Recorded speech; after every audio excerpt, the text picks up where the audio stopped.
In 2007, I graduated college, and I moved from one of the biggest college towns in the nation, from Austin, Texas, to a small town in northwest Arkansas to serve for the first time as a student ministry director at a tiny church. And in my church, there weren't a whole lot of young adults like me, and in that community, I just had no idea how you met people. Throughout my life, I'd always just sort of been put around people my age, whether it was school or whatever else. And suddenly I found myself going, how do I meet people? And feeling very alone. And without any social engagements to put on the calendar, I filled up my time by pouring it all into work. And I was grinding away at work because it gave me purpose. But deep down, I longed for a group of friends. Some of my college friends, sure, I could have picked them up and called them on the phone, but they were hundreds of miles away. It wasn't the same. The truth is, I was really lonely. Anyone else ever been through a phase of life like that? Yeah. You see, everything else in life can be going right, can be going well, but if we don't have real companionship, then it feels all wrong. It feels empty. At one point I even had started to develop a friendship with a young couple in the area, and even hung out at their house, a couple times, and then they ghosted me. I wasn't friendship material, apparently. And I just found myself wondering, is it always going to be this way, right? And I'm sure even if you can't relate to my exact experience, I think we all know what it feels like to feel lonely, to feel like we're on our own. We don't have people to talk to or to help us out or to share life with. And in this series, we're talking about a life with no regrets and the recipe for no regrets. And if there's a regret any of us are desperate to avoid, it's the regret of winding up all alone and being relatively anonymous in this great big world of 8 billion people. And I don't know anyone who just wants to do life completely solo. I don't know anyone who wants to end up like the Beast from Beauty and the Beast. Great big house, full bank account, no friends. Or like Angela Bennett from the movie The Net, who very few actual relationships that he has are completely online. Which, hey, talk about a movie that was ahead of its time for our current struggles. Or I don't know anybody who wants to be like Walt from Gran Torino, who finds himself unhappy and alone in his senior years. That's not what we want for our senior years. And if you're feeling me on all of this and you don't want to wind up alone and anonymous, could you just turn to your neighbor and say, I don't want to end up like that. Yeah, I don't want to end up like that. I don't think any of us do. We long for real enriching friendships, like the kind we see modeled in other shows. Like we want what Monica and Rachel have, and Maverick and Goose, or Laverne and Shirley, or Ron and Harry and Hermione, right? We want something real and deep. But if anything, what we've seen in recent decades is far from this. In fact, it's been a friendship recession. And it's been a recession that's hard to quantify statistically, because people are still reporting generally the same amount of friends that they've had as people had in previous generations. But when you look at what qualifies as a close friend and the quality of those friendships, then we see where the recession really is. In fact, in a 2004 study, it said that 75% of Americans were satisfied with the number of friends that they have, but only 56% were happy with the time spent with friends, and 40% longed for more closeness. Now, the friendship recession, it's most pronounced in men. Men, one study said that 2/3 of young American men say that no one really knows me. Nearly half of men in the UK feel they cannot confide in a friend about their problems. American men are 50% less likely to report receiving social support, having someone check in on them or offer help when they need it, in any given week than women. And so while this recession is a problem for men and women both, it's hitting men hardest. And for many men, we're just, almost our only close friend is our spouse. And we're primed and ready to become like Carl from Up when our spouse is gone.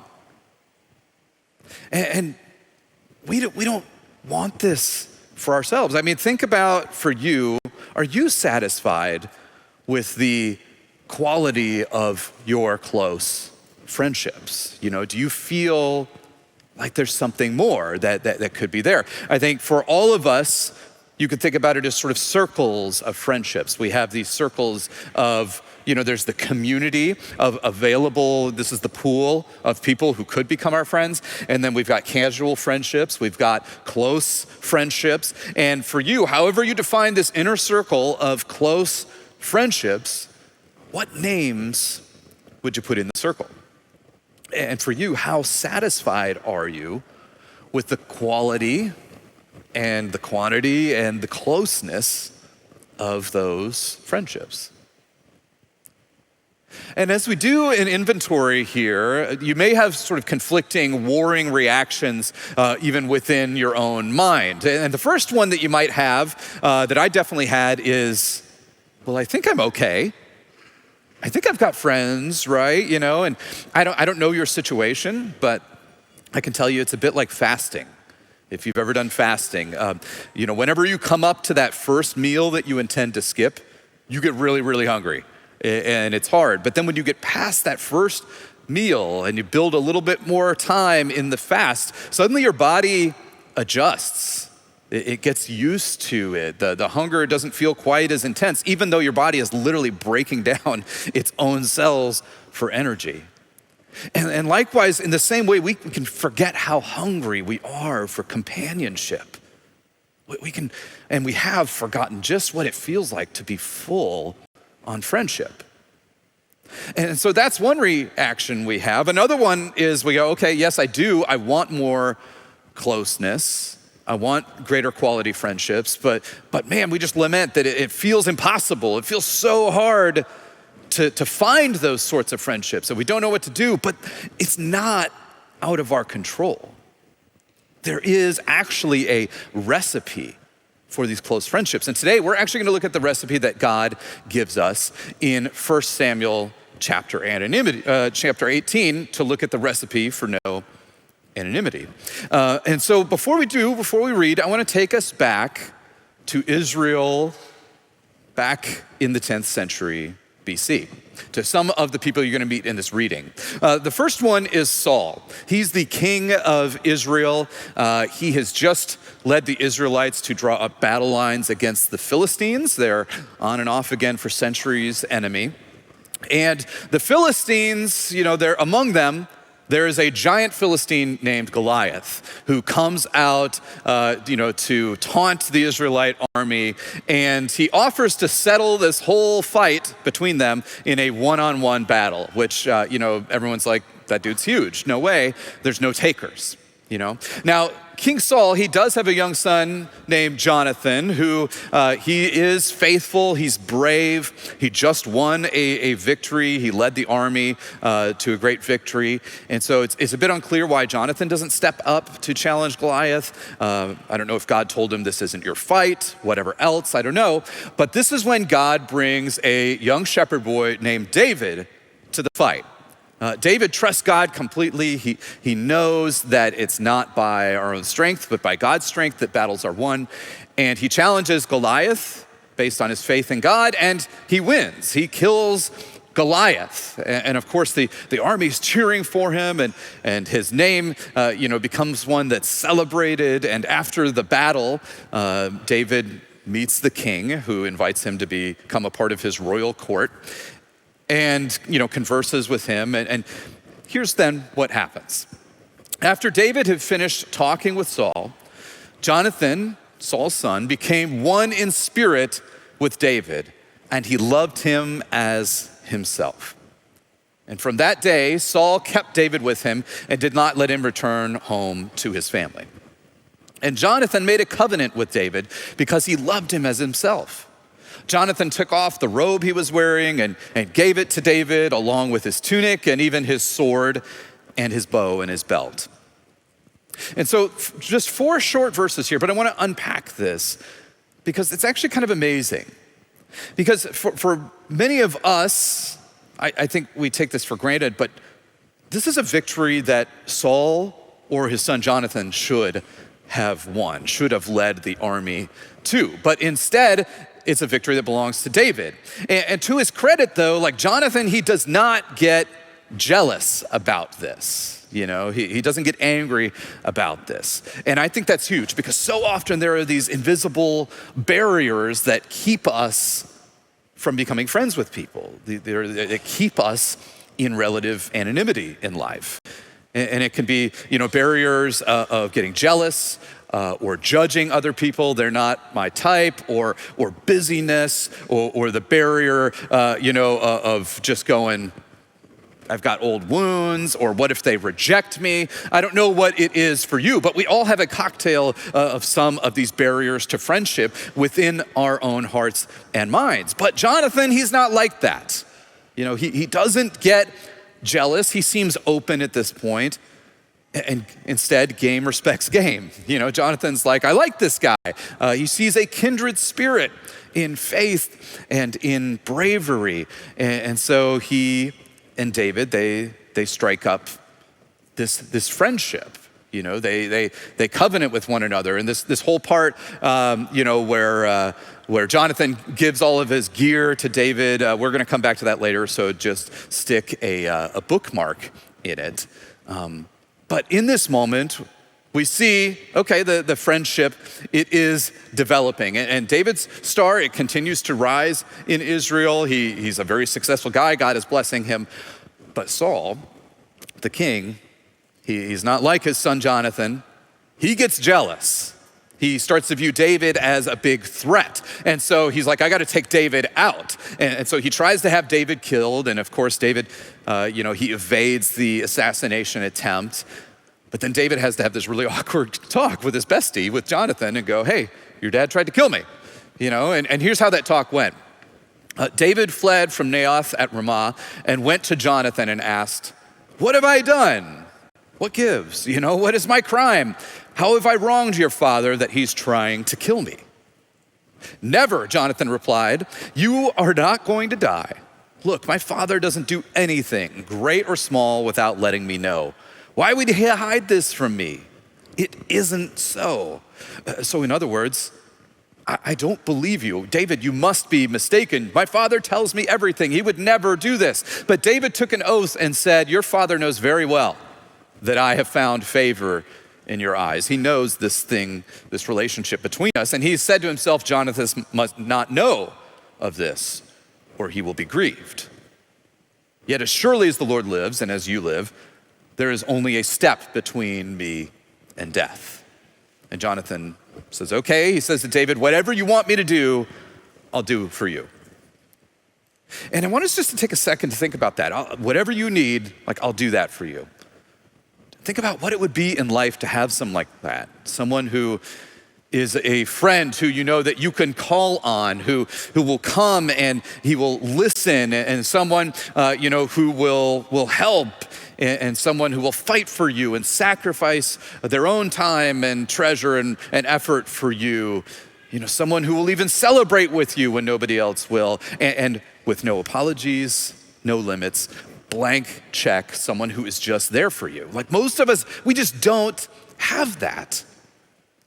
And, I was thinking about this week. My neighbors have been moving this past month, and I have watched them do the entire move themselves. Truckload by truckload, carload by carload. I've seen them moving themselves across town without a single friend helping them. And I think that's so often our experience in life is we have friends, but can we really call on them when we need them? But Jonathan, to his credit, he's in. He loves David in the sense, that Marcus Buckingham describes love. Love is the deep and unwavering commitment to the flourishing of a human. This is what Jonathan is committed to in his friendship with David, what they've mutually committed to. And so Jonathan says, I'm going to help. However you need me, I'll help. And so he agrees to this plan that David comes up with to test Saul's intentions. And I'll save you all the details of the plan. You can read about it in 1 Samuel 20. But Saul's true colors, they come out as a result of the test. Saul's anger flares up at Jonathan. And he said to him, "You son of a perverse and rebellious woman." Which, hey, when we're dragging the mothers into this, it's not going to be good. Come on, Saul. But he says, "Don't I know that you've sided with the son of Jesse to your own shame," that's David, "and to the shame of the mother who bore you? As long as the son of Jesse lives on this earth, neither you nor your kingdom will be established. Now send someone to bring him to me, for he must die." Why should he be put to death? What has he done? Jonathan asks his father. He defends David, but Saul hurled his spear at Jonathan to kill him. Then Jonathan knew that his father intended to kill David. You think? Right? There's your sign, okay? Jonathan, he got up from the table in fierce anger, and on that second day of the feast, he did not eat because he was grieved at his father's shameful treatment of David. In the morning, Jonathan went out to the field for his meeting with David. They kissed each other. That's a common greeting, even amongst men in other cultures, and wept together, but David wept the most. And Jonathan said to David, "Go in peace, for we have a sworn friendship with each other in the name of the Lord, saying, 'The Lord is witness between you and me, and between your descendants and my descendants forever.'"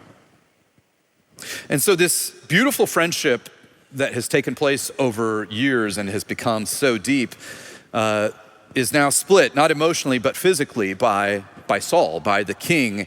And King Saul, he just continues to become more and more unfaithful to God, becomes more and more mentally unhinged.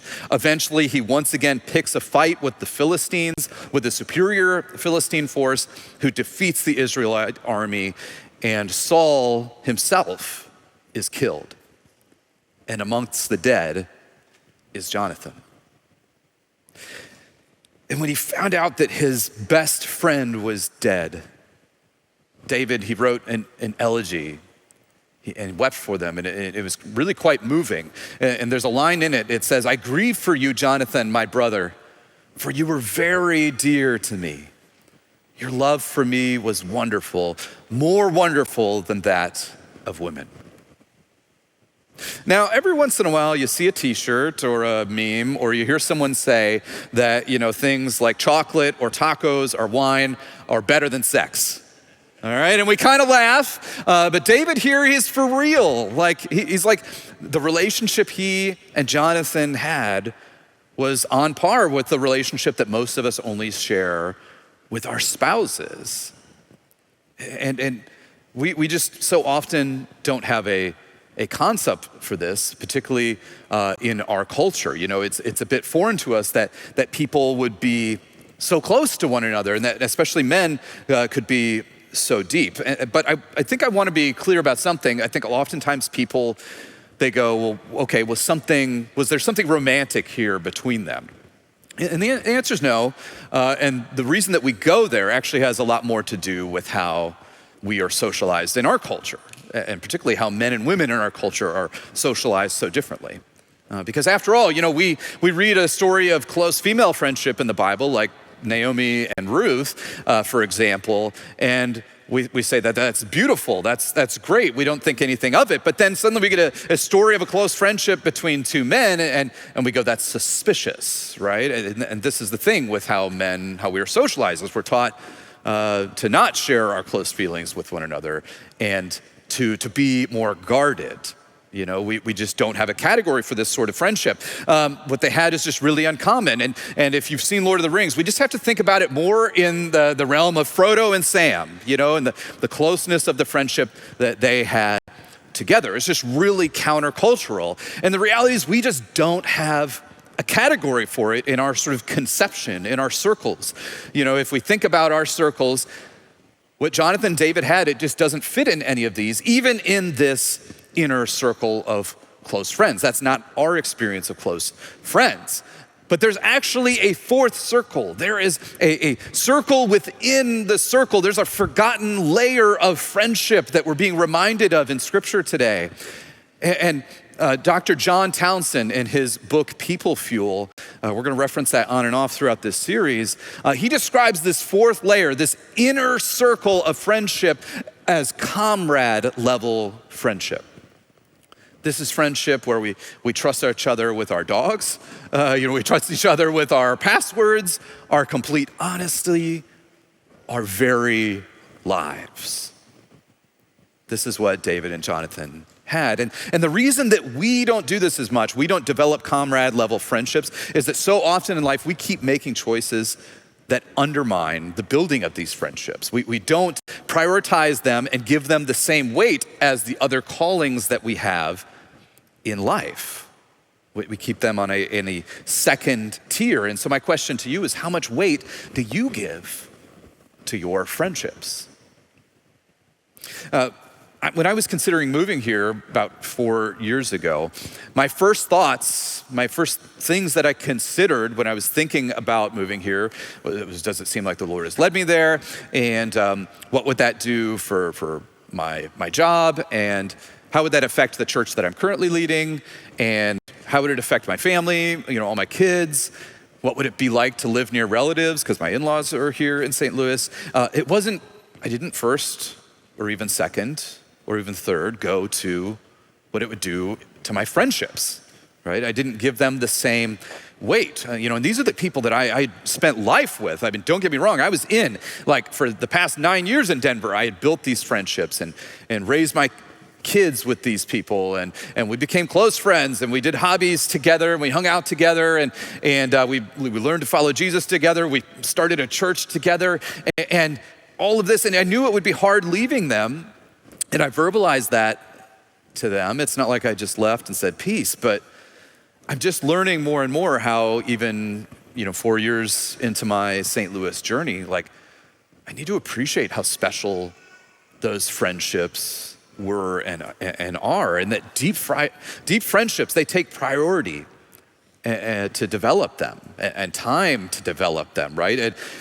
And they just should bear more weight in our decision making. Even if the end result might not be different, what we're losing and what we're doing to our friendships, that should factor in more for us. We shouldn't treat them as disposable, right? Most of us, I think, if we were offered 25% more pay, but we had to move to another city, I think most of us would do it. We would trade up, and we would just figure, I'll make new friendships, right? But deep friendships don't grow on trees. We need to stop thinking about them as if they're easy. They're not. David and Jonathan, they spent years developing their friendship. But it wasn't just time that they put into that, but it was also putting in the right ingredients. And we see them putting in 2 ingredients that are crucial to comrade level friendship. You can't get there without these ingredients. And the ingredients they put in, the first one is that they initiated. They went first, that if we want to have friendships and we want to deepen them, you gotta put in the effort to make these friendship connections and to grow them. And Dr. Townsend, in his book, he has a number of suggestions on how to practically do this. First off, he says, expand your community circle. The community circle is that general pool of people available out there with whom we can become friends with. And if we don't have a big community circle, it's gonna be hard then to have deeper layers of friendships. Our options are gonna be limited. And so if you need to, join more groups, start volunteering, whatever you gotta do, expand that community circle. Second, he suggests going through your contacts list. Refresh your mind on who's in your orbit, go through your friends list or whatever else. And as you go through, think who you feel led to. In all of the army, Jonathan felt drawn to David. And he thought, maybe there's something there that the Lord is leading me into. And then, thirdly, take a small risk and reach out. See if they want to do something together. See if they're interested in doing something new. And when we do, test, being vulnerable. Don't tell them your deepest, darkest secret. My door's always open, folks. But test being vulnerable with them. If you give them something, a little bit of honesty or vulnerability, see what they do with it. Do they judge it or say something trite about it, or do they honor it and just sit in the that's hard? Then you might know this could be a kindred spirit, right? And then, of course, regularly develop the relationship. Prioritize it, even amongst the busyness of life. If we want deep friendships, it's got to be more than once a month. And now, all of this is good advice. Take notes, but I don't think you're probably going, this is rocket science. Like this makes sense. But the second ingredient to comrade level friendship, it's a bit more foreign to us. We often don't have it on our spice rack, and that is to covenant. This is where we can come back to the bookmark that we placed earlier with Jonathan giving David his gear. Jonathan made a covenant with David because he loved him as himself. And Jonathan took off his robe and his tunic and all of his stuff and gave it to David. Covenanting is the second and the secret ingredient to comrade level friendship. Covenanting is an old word, and it describes the mutual formalizing of a relationship. And sometimes in scripture, the symbol of the covenant is a little bit different. Sometimes it's putting hands on one another's thighs, or it's exchanging sandals. In that culture, that's sometimes what you did. In this instance, it's Jonathan giving David all of his gear. It can be a friendship ring. It can be a blood brother's handshake. It can be a kind or sincere word to someone that doesn't have to be a physical symbol, whatever, right? But covenanting, defining the relationship, that's something that we do intuitively when we are in a romantic relationship. Even high school prom proposals, have you seen these? Have gotten even more grandiose, and they leave little doubt about how someone feels about the other person, right? We do this with romantic relationships, but so often with friendship, we leave it undefined, we leave it unarticulated. And that's a problem. It's a problem because in the same way that romantic relationships cannot deepen without a mutually shared definition, they can't go further without it. To unlock more meaningful friendships, we need to progressively covenant with one another. We need to verbalize, to speak what others mean to us, and that we are for one another and committed to coming through for each other, and we need to do it regularly. And if you need an image of what this looks like, when we covenant, what we're doing is we're actually creating the container for the relationship to grow and for it to be filled. Adding definition is what we're doing, adding purpose and safety to the relationship and creating space for the relationship to fill up. One of my mentors, his name is Michael, he first introduced me to this, conceptually at least. He would always say things to me like, I value our friendship, or it's a joy to hear your voice, or I'm for you, I'm grateful for you. He would say the sorts of things to me that most of us don't have the courage to say to one another. And another person in my life who really did that was Chris Toomey.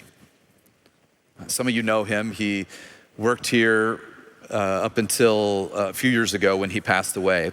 But he taught me something really valuable about covenanting, even though I didn't realize it at the time. He and I only overlapped here for a couple of months. But we were in this conversation at one point, and I don't remember what it was about, but the conversation was ending, and we were about to go do what we each had to do that day. And he ended the conversation with, I love you. And I think we would say, if you're gonna say I love you to someone, particularly another man, you better have a lot of relationship under your belt, right? Not just a couple of months. In fact, we might say that, Chris was a bit too loose with his I love yous, right? Needed to rein it in a bit. But that's exactly what we see in the relationship of David and Jonathan. We see them covenanting and doing it pretty early on in their relationship. It doesn't give you a whole lot of sense that a ton of time has passed. And it's definitely what we see with Jesus. He called 12 men to him without a ton of relationship under the belt, without elaborate auditions or tests, and just loved them. And it's what Jesus has done for each and every one of us. It's what Jesus has done for you. He calls you, all of us, his beloved friends. And he forged an everlasting covenant with us before we ever took a breath. He died and sealed his love for us. And that's a covenant that he is loyal to keep and always will. And I think, what if Chris, when he said, I love you, what if what he was doing there, what if the example of Jesus that he was following, and I've no doubt he did this with others too, but what if what he was doing, it was rooted in a deeper truth, a deeper understanding of covenanting, that it's not just to be reserved for after all of the relational work is done. It's not just reserved for the highest of the highest relationships once they've become special. But what if it's covenanting is for the middle, or even more toward the beginning of relationships, to create the container for them to become something more. However you feel about your friendships, you were created for deeper intimacy. You were created for a deep covenant friendship with a handful of comrades. And if you want the richest, no regrets type of life, initiate and covenant and keep renewing your covenants with people and even updating and deepening the covenants as the relationship grows. And above all, follow the example of Jesus, who said, as I have loved you, so also you must love one another. Pray with me. God, we thank you that you loved us so, that you forged a covenant in your blood with us through your death and resurrection, demonstrating your full love for us, that you held nothing back. Instead, you say, we are friends forever. You will always be there. You have sacrificed much for us. You're constantly coming to our aid, blessing us in our lives. God, we thank you. And we pray, Lord, that you would help us to discover the richness of covenant, comrade level friendships, that you would help us to forge greater bonds with one another, which are life-giving, which teach us more about the bond you have with us, relationships that reverberate, not only lasting in this life, but echoing into eternity. God, may it be so in our lives. Amen.